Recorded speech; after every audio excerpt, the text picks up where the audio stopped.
Plastic নয় প্রকৃতির পাশে দাঁড়াই, জলবায়ু রক্ষা মানেই জীবন রক্ষা স্লোগানে স্বেচ্ছাসেবী সংগঠন ধরিত্রী রক্ষায় আমরা ধরা নিউ ইয়র্কে সচেতনতামূলক কর্মসূচি পালন করেছে। গত 17 আগস্ট রোববার জ্যাকসন হাইটসের ডাইভার্সিটি প্লাজায় আয়োজিত কর্মসূচির অংশ হিসেবে স্থানীয়দের মধ্যে সচেতনতামূলক লিফলেট এবং পোস্টার বিতরণ করা হয়। এছাড়াও আলোচনা সভায় সভাপতিত্ব করেন ধরার উত্তর আমেরিকা সমন্বয়ক সেলিনা উদ্দিন, টাইম টেলিভিশনের সিইও আবু তাহের ও সাপ্তাহিক প্রথম আলোর সম্পাদক ইব্রাহিম চৌধুরী খোকন সহ আরও অনেকেই বক্তব্য রাখেন।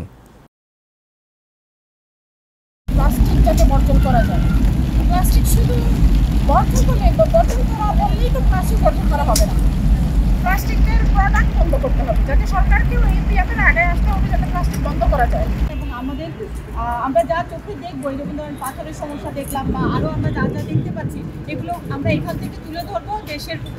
দেশের সংবাদ মাধ্যমের মাধ্যমে আমরা সরকারের কাছে এর আবেদন জানাবো যাতে পরিবেশ রক্ষা হয়। Make a statement about the importance of stopping pollution and saving the earth. So it begins with us. If we make a difference here in our community, then these differences and these techniques can be applied elsewhere, especially in Bangladesh. So it starts from us. আজকে 20 জন 15 জন মানুষ একাত্ম হয়েছি, এটাই অনেক বড় কাজ। আমরা বাংলাদেশে, আমেরিকা এবং বিশেষ করে নিউ ইয়র্কে সামনে নির্বাচনে আমি মনে করি জোহরান মামদানিকে বাংলাদেশি অনেক লোক সমর্থন করতেছেন। আমরা তার পক্ষে সমর্থন জানাই। আমরা মনে করি পরিবেশ বিষয়ক বিষয়টা তার নির্বাচনী এজেন্ডায় আসুক।